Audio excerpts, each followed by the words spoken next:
Pessoal, a gente falar sobre equilíbrio de contas. Luiz, primeiro, mais uma vez, obrigado por aceitar o nosso convite. A gente fecha esse ano de 2023.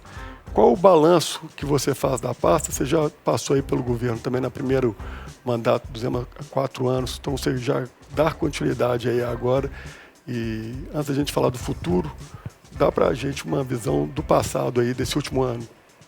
Bom, Rodrigo, foi um ano bastante positivo. No dia de hoje, inclusive, nós fizemos, né, o balanço fiscal do ano passado, de 2023, um ano em que, a despeito de muitos desafios, um ano em que a nossa receita, quando a gente pensa em termos inflacionários, ela cai, mas o governo consegue terminar um ano equilibrado, com um superávit pequeno de 299 milhões de reais, mas efetivamente em equilíbrio fiscal. E a gente consegue terminar o ano em equilíbrio fiscal tendo feito muito em termos de políticas públicas, que é o muito mais importante. As pessoas várias vezes pensam, o governo fica fazendo ajuste, segurando despesa para conseguir um resultado positivo, mas não é isso. Nós conseguimos um resultado equilibrado com queda de receita, mas fazendo investimento recorde em saúde, em educação e segurança, em infraestrutura de estradas. Um ano em que o governo, como um todo, alcança resultados excelentes na atração de investimentos. E dentro da Secretaria de Planejamento, nós felizmente alcançamos bons resultados também, com mais digitalização de serviços, com a mudança dos serviços de trânsito que estão sendo desburocratizados. Enfim, um ano de muitas entregas. Vocês mexeram num vespeiro, né, que era o nosso Detran, que para muitos aí aquilo era intocável, e foi feito. A gente vai falar disso também. Mas, Figueiredo, eu queria chamar a atenção nessa fala da secretária Luísa Barreto, da humildade. Quando ela fala que foi um pequeno, né, superávit, a gente esquece o que era o passado de Minas Gerais. Para quem viveu a realidade do passado, esse superávit, qualquer um que seja, é bem-vindo. Né? Ô, Rodrigo, com certeza, né? E aí, secretária, eu apresento a minha pergunta, que é referente a exatamente isso. Como que no passado poderia haver um déficit grande e hoje a gente pode trabalhar com superávites? E não só superávites, né, Rodrigo? E aí eu aproveito e faço uma segunda pergunta. Superávites e principalmente você exemplificar um pouquinho o que foram esses superávites, por exemplo, na educação. Aonde foram esses investimentos que possibilitou ter esses retornos de política pública para a nossa sociedade? Obrigada, Figueiredo, pela pergunta. Realmente, assim, quando a gente observa os resultados históricos aqui em Minas Gerais, conseguir o equilíbrio fiscal não foi fácil. O último ano antes do nosso governo, ano de 2018, o Estado apresentou um déficit de 11,8 bilhões de reais. Então, você sair de uma situação de um déficit tão relevante para uma situação de equilíbrio, só tem um caminho, que é o caminho da gestão. É o caminho de você entender o que é prioritário, não para o governo, mas para a sociedade. Né? Entender quais são as políticas públicas mais importantes, entender onde que tem desperdício, onde que tem dinheiro sendo, de alguma maneira, jogado fora. Né? O dinheiro que não gera benefício para a população, dentro do governo, ele está sendo jogado fora. Então, a gente fez um trabalho de gestão, percebeu aquilo que era mais relevante para garantir que a gente atingisse esse equilíbrio, mas conseguisse entregar mais e mais na ponta. Na educação, por exemplo, que foi sua pergunta, nós já temos milhares de alunos inscritos, por exemplo, no Trilhas de Futuro, que é o maior programa de ensino profissionalizante do Brasil. Só no último ano, 40 mil adolescentes foram inscritos no Trilhas de Futuro, abrindo uma série de oportunidades para esses adolescentes de colocação profissional, de terem oportunidades de emprego, de ampliação da sua renda.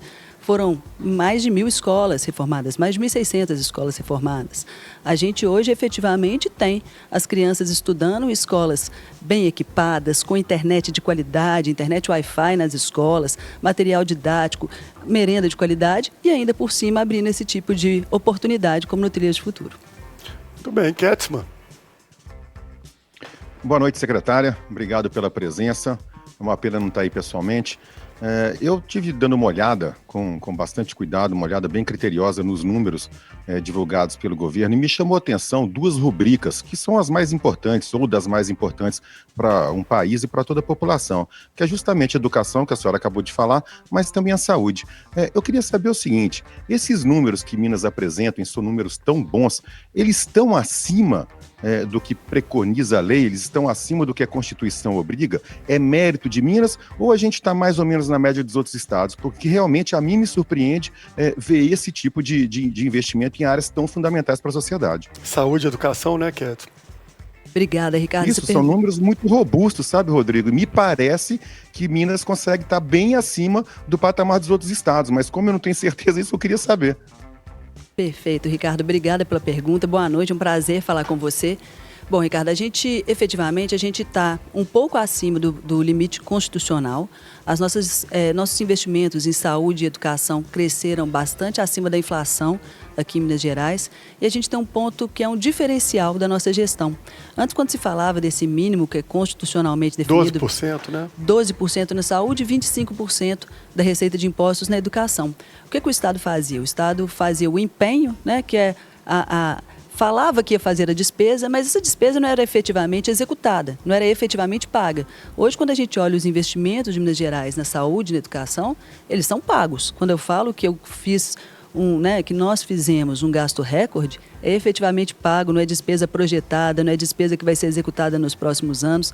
E nisso aí nós estamos muito diferentes de outros estados, mas muito mais do que isso, muito diferentes do que sempre foi feito aqui no nosso estado, uma coisa que a gente conseguiu reverter, ter recursos efetivamente aplicados lá na ponta.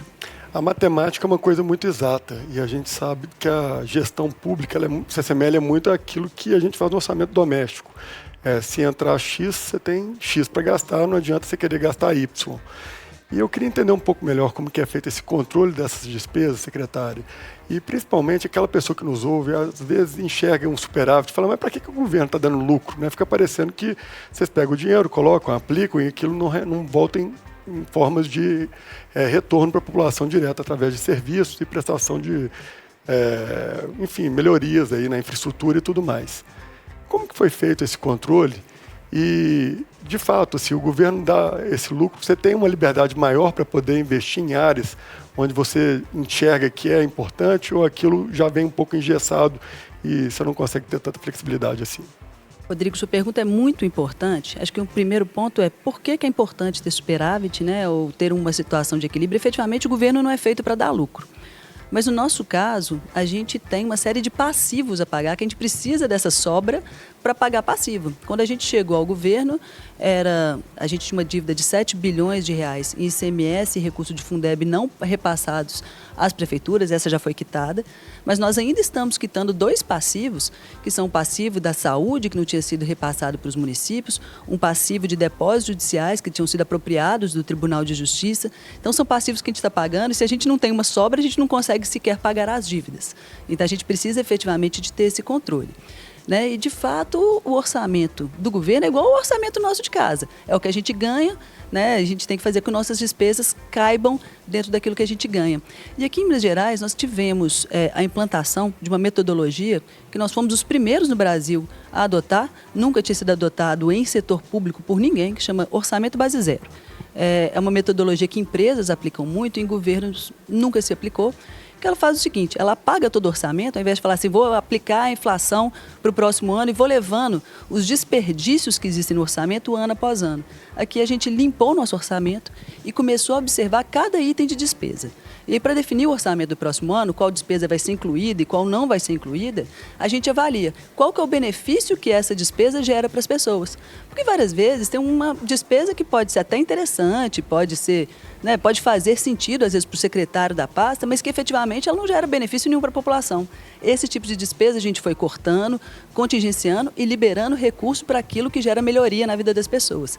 É por isso que mesmo com muita gestão a gente consegue reduzir despesa, mas não reduzir benefício social, que é o mais importante. Ô, Figueiredo, é só porque está no meio, você me perdoa, fiquei um pouco egoísta aqui agora, mas é que é importante. Sem problemas.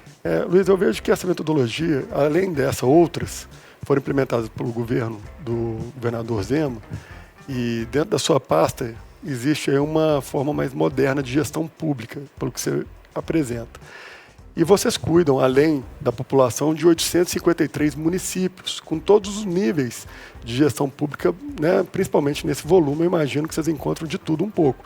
Tanto pessoas que seguem o exemplo, que buscam a mesma linha de modernidade, mas aquelas pessoas que estão muito aquém da capacidade de gestão.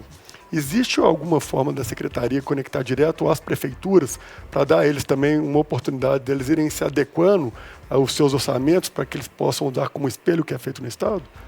Existe sim, Rodrigo, e essa é uma preocupação grande nossa, né? Eu falo que para que Minas possa andar bem, não basta só o governo de Minas estar bem, as prefeituras têm que estar bem, as pessoas vivem nas cidades, e se a gente não tiver prefeituras bem geridas, dificilmente a população vai receber os serviços públicos que ela merece.